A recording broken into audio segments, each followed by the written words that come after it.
Itti muuqeenis yoo dhimbii beekayee buddeena si nyaadhu.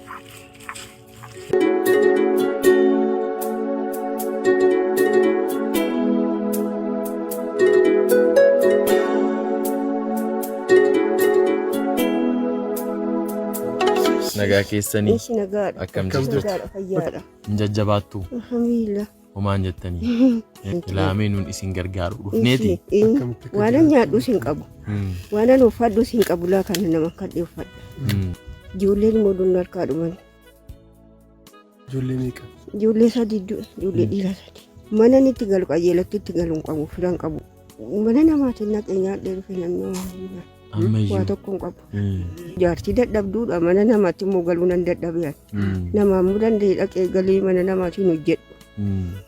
Iddoo kanaan iyyuu taa'e iddoo kana bulalaas waa tokko oolilaa kunoo keessoodhaan danda'een taa'u guyyaan qabu waa tokko hin qabu. Guyyaa sin qabu mana sin qabu waan nyaadhu waan uffadhu hin qabu. Indaan qobaalleen kaadummoo hin qabu.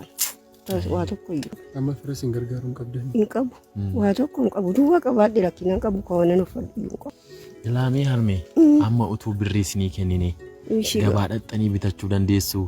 Nan bitadha uffatas nan bitadha dhaqee tiradheen naqaka. Innattu nun amma nyaatas uffatas isinii fidnee dhufuufi miillaan deemnee dhufnee karaa dheeraa deemnee dhufnee kanaafuu yoo birrii isinii kennine hin bitattu warra ollaatti isin himna.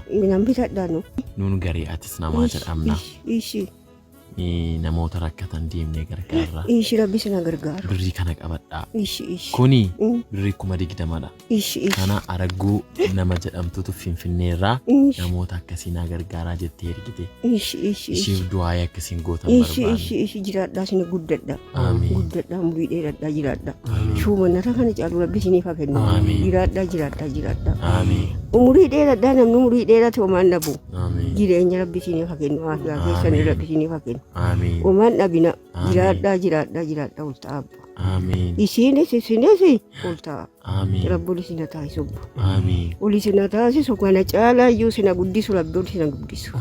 Jiraadhaa oman dhabina. Ilaamee harmee wallaa keessan warra nu fidanitti isin himnaa birrii kanaanii gabaa dhaqaatii waan isin barbaachisu bitadhaa. Uffatas.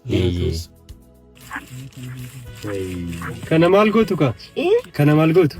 Itti muuqeenis yoo dhimbii beekayee buddeena si nyaadhu. Ufeeka. Jabaadha.